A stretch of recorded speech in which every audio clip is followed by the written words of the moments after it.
La Bible en un an, le 20 juillet, le livre d'Ésaïe, chapitre 43, verset 14, au chapitre 45, verset 8, le livre des psaumes, chapitre 16, verset 1 à 11, le livre des proverbes, chapitre 19, verset 11 et 12, les actes des apôtres, chapitre 13, verset 42, au chapitre 14, verset 7. Le livre d'Ésaïe, chapitre 43. Voici ce que dit l'Éternel, celui qui vous rachète, le Saint d'Israël. À cause de vous, j'envoie l'ennemi contre Babylone, et je fais couler tous les fuyards, même les Babyloniens, sur leurs bateaux dont ils sont fiers. Je suis l'Éternel, votre Saint, le Créateur d'Israël, votre Roi. Voici ce que dit l'Éternel, celui qui ouvre un chemin dans la mer et un passage dans l'eau puissante, qui fait partir en campagne des chars et des chevaux, une armée et de puissants guerriers. Ils se couchent tous ensemble pour ne plus se relever et sont anéantis, éteints comme une mèche. Ne pensez plus aux premiers événements, ne cherchez plus à comprendre ce qui est ancien. Je vais faire une chose nouvelle qui est déjà en germe. Ne la remarquerez-vous pas? Je vais tracer un chemin en plein désert et mettre des fleuves dans les endroits arides. Les animaux sauvages, les chacals et les autruches me rendront gloire parce que j'aurai donné de l'eau dans le désert, des fleuves dans les endroits arides, pour faire boire mon peuple, celui que j'ai choisi. Le peuple que je me suis formé proclamera mes louanges. Ce n'est pas à moi que tu as fait appel, Jacob. Oui, tu t'es fatigué de moi, Israël. Tu ne m'as pas offert tes agneaux en holocauste, et tu ne m'as pas honoré par tes sacrifices. Je ne t'ai pas importuné pour que tu me fasses des offrandes, je ne t'ai pas fatigué pour recevoir de l'encens. Tu n'as pas acheté des plantes aromatiques pour moi, et tu ne m'as pas rassasié de la graisse de tes sacrifices. Tu m'as seulement importuné par tes péchés, tu m'as fatigué par tes fautes. Pourtant c'est moi qui efface ces transgressions à cause de moi-même, et je ne me souviendrai plus de tes péchés. Réveille mes souvenirs, plaidons ensemble, parle toi-même pour te défendre.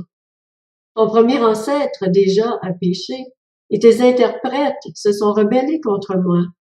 Voilà pourquoi j'ai déshonoré les responsables du sanctuaire. J'ai voué Jacob à la destruction et Israël aux insultes. Le livre d'Ésaïe, chapitre 44. Écoute maintenant, Jacob, mon serviteur, Israël, toi que j'ai choisi. Voici ce que dit l'Éternel, celui qui t'a fait et qui t'a façonné depuis le ventre de ta mère, celui qui est ton soutien. N'aie pas peur, Jacob, mon serviteur. Je suis un, toi que j'ai choisi. En effet, je verserai de l'eau sur la terre qui a soif et des ruisseaux sur le terrain sec. Je déverserai mon esprit sur ta descendance et ma bénédiction sur tes rejetons. Ils pousseront au milieu de l'herbe comme les saules près des cours d'eau. L'un dira, j'appartiens à l'Éternel, l'autre voudra porter le nom de Jacob, un autre écrira sur sa main, propriété de l'Éternel, et prendra avec fierté le nom d'Israël. Voici ce que dit l'Éternel, le roi d'Israël, et celui qui le rachète, l'Éternel, le maître de l'univers. Je suis le premier et le dernier. En dehors de moi, il n'y a pas de Dieu. Qui est pareil à moi? Qu'il le proclame, qu'il le révèle et m'expose tout ce qui s'est passé depuis que j'ai fondé le peuple ancien. Qu'on révèle aussi l'avenir et ce qui doit arriver. Ne tremblez pas, n'ayez pas peur. Ne te l'ai-je pas depuis longtemps annoncé et révélé? Vous êtes mes témoins. Y a-t-il un autre Dieu en dehors de moi? Il n'y a pas d'autre rocher. Je n'en connais pas. Ceux qui fabriquent des sculptures sacrées ne sont tous que vides, et celles qui font leur plus grand plaisir ne servent à rien. Du reste, elles en témoignent elles-mêmes. Elles ne voient rien et ne savent rien, si bien qu'ils seront couverts de honte. Qui est-ce qui façonne un dieu ou coule une sculpture sacrée pour n'en retirer aucune utilité? Tous ses associés seront couverts de honte. Les artisans ne sont eux-mêmes que des êtres humains, qu'ils se rassemblent là, qu'ils se présentent tous, et tous ensemble, ils seront tremblants et couverts de honte. Pour confectionner une hache, le forgeron travaille avec des braises, et il la façonne à coups de marteau. Il la travaille d'un bras vigoureux. Cependant, il suffit qu'il ait faim, et le voilà sans force. Qu'il n'ait pas bu d'eau, et le voilà épuisé. Le charpentier étire le ruban à mesurer. Il fait un tracé à la craie et travaille le bois au ciseau, tout en faisant des marques au compas. Il le travaille sur le modèle d'un homme, d'un être humain dans toute sa beauté, pour qu'il soit installé dans un temple. Pour cela, il se coupe des cèdres, il se procure des chênes et de grands arbres qu'il choisit bien vigoureux dans la forêt. Il plante des pins que la pluie fait grandir. L'homme utilise ces arbres pour faire du feu. Il en prend une partie pour se chauffer. Il en brûle aussi pour faire cuire son pain. Cependant, il les utilise aussi pour se fabriquer un dieu qu'il adore. Il en fait une statue devant laquelle il se prosterne. Il brûle la moitié de son bois afin de pouvoir manger de la viande, préparer un rôti et se rassasier. Il l'utilise aussi pour se chauffer et dit « Ah, je me chauffe, je vois la flamme. » Et avec le reste, il se fait un dieu, une sculpture sacrée. Il se prosterne devant lui et l'adore.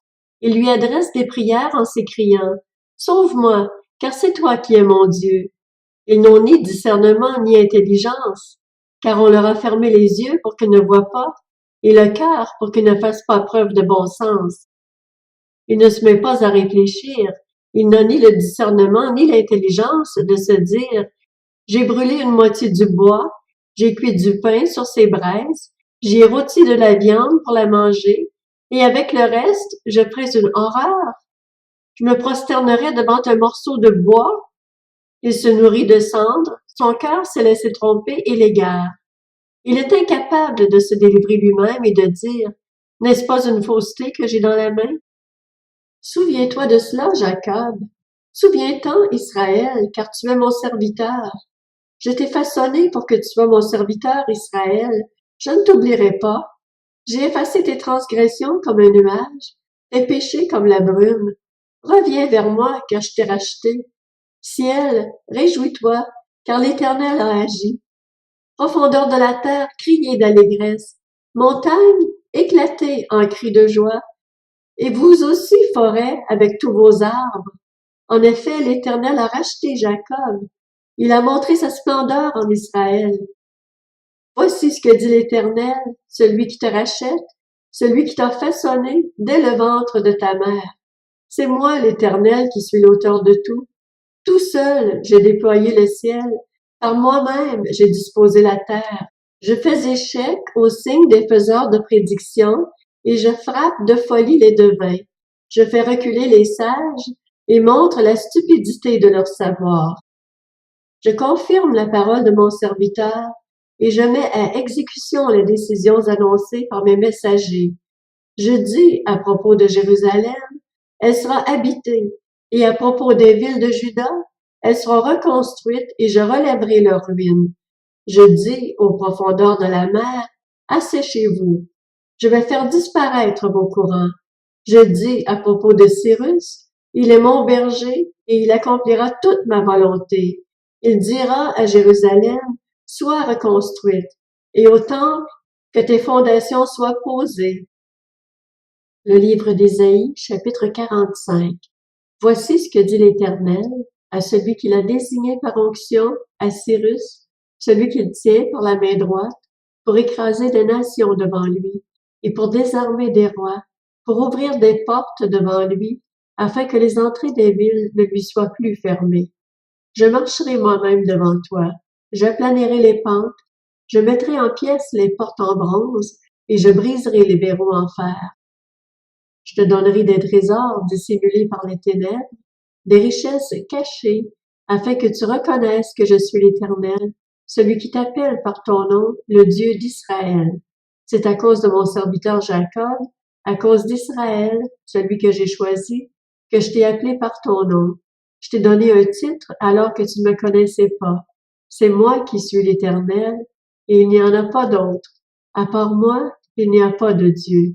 Je t'ai équipé pour le combat alors que tu ne me connaissais pas. C'est afin que l'on sache, à l'est comme à l'ouest, qu'en dehors de moi il n'y a que néant. C'est moi qui suis l'Éternel et il n'y en a pas d'autre. Je forme la lumière et je crée les ténèbres. Je donne la paix et je crée le malheur. C'est moi l'Éternel qui suis l'auteur de tout cela. Que le ciel déverse et que les nuages fassent couler la justice. Que la terre s'ouvre afin que le salut y porte du fruit et qu'avec lui la justice y fleurisse. C'est moi l'Éternel qui ai créé cela. Le livre des psaumes, chapitre 16. Hymne de David. Garde-moi, ô Dieu, car je cherche refuge en toi. Je dis à l'Éternel, tu es mon Seigneur, tu es mon bien suprême. Les saints qui sont dans le pays, les hommes pieux, sont l'objet de toute mon affection. On multiplie les idoles, on court après les dieux étrangers, mais moi, je ne verse pas d'offrande de sang en leur honneur. Je ne mets pas leur nom sur mes lèvres. Éternel, c'est toi qui es ma part, et la coupe où je bois. C'est toi qui m'assures mon lot. Un héritage délicieux m'est attribué, une belle possession m'est accordée. Je bénis l'Éternel car il me conseille. Même la nuit, mon cœur m'instruit. J'ai constamment l'Éternel devant moi. Quand il est à ma droite, je ne suis pas ébranlé. C'est pourquoi mon cœur est dans la joie et mon esprit dans l'allégresse. Même mon corps reposera en sécurité, car tu n'abandonneras pas mon âme au séjour des morts. Tu ne permettras pas que ton bien-aimé connaisse ta décomposition. Tu me fais connaître le sentier de la vie. Il y a d'abondantes joies dans ta présence, un bonheur éternel à ta droite. Le livre des Proverbes, chapitre 19. L'homme avisé est lent à la colère. Il met sa gloire à passer par-dessus une offense. La colère du roi est comme le rugissement d'un lion, et sa faveur comme la rosée sur l'herbe. Actes des apôtres, chapitre 13. Lorsqu'ils sortirent de la synagogue des Juifs, les non-Juifs les invitèrent à parler du même sujet le sabbat suivant. Quand l'assemblée se dispersa, beaucoup de Juifs et de non-Juifs pieux convertis au judaïsme suivirent Paul et Barnabas, s'entretinrent avec eux et les convainquirent de rester attachés à la grâce de Dieu. Le sabbat suivant, presque toute la ville se rassembla pour écouter la parole de Dieu. Quand ils virent cette foule, les Juifs furent remplis de jalousie. Ils s'opposaient à ce que disait Paul en le contredisant et en l'insultant. Paul et Barnabas leur dirent avec assurance: « C'était à vous d'abord que la parole de Dieu devait être annoncée. Mais puisque vous la rejetez et que vous vous jugez vous-même indigne de la vie éternelle, nous nous tournons vers les non-Juifs. En effet, tel est l'ordre que le Seigneur nous a donné. Je t'ai établi pour être la lumière des nations, pour apporter le salut jusqu'aux extrémités de la terre. » Les non-Juifs se réjouissaient en entendant cela. Ils célébraient la parole du Seigneur, et tous ceux qui étaient destinés à la vie éternelle crurent. La parole du Seigneur se propageait dans tout le pays. Mais les Juifs excitèrent les femmes pieuses de la haute société et les personnalités de la ville. Ils provoquèrent une persécution contre Paul et Barnabas et les chassèrent de leur territoire. Paul et Barnabas secouèrent contre eux la poussière de leurs pieds et allèrent à Iconium. Quant aux disciples, ils étaient remplis de joie et du Saint-Esprit. Actes des apôtres, chapitre 14. À Iconium de même, Paul et Barnabas entrèrent dans la synagogue des Juifs, et ils parlèrent de telle manière qu'une grande foule de Juifs et de non-Juifs crurent. Mais les Juifs, restés incrédules, excitèrent l'esprit des non-Juifs et provoquèrent leur hostilité contre les frères. Paul et Barnabas restèrent donc assez longtemps à Iconium. Ils parlaient avec assurance, appuyés sur le Seigneur, qui rendait témoignage à la parole de sa grâce, en permettant qu'il se fasse par leur intermédiaire des signes miraculeux et des prodiges. La population de la ville se divisa. Les uns étaient du côté des Juifs, les autres du côté des apôtres. Alors que les non-Juifs et les Juifs, avec leurs chefs, se préparaient à les maltraiter et à les lapider, Paul et Barnabas, avertis de la situation, se réfugièrent dans les villes de la Lycaonie, à Lystre, à Derbe et dans les environs. Là aussi, ils annoncèrent la bonne nouvelle.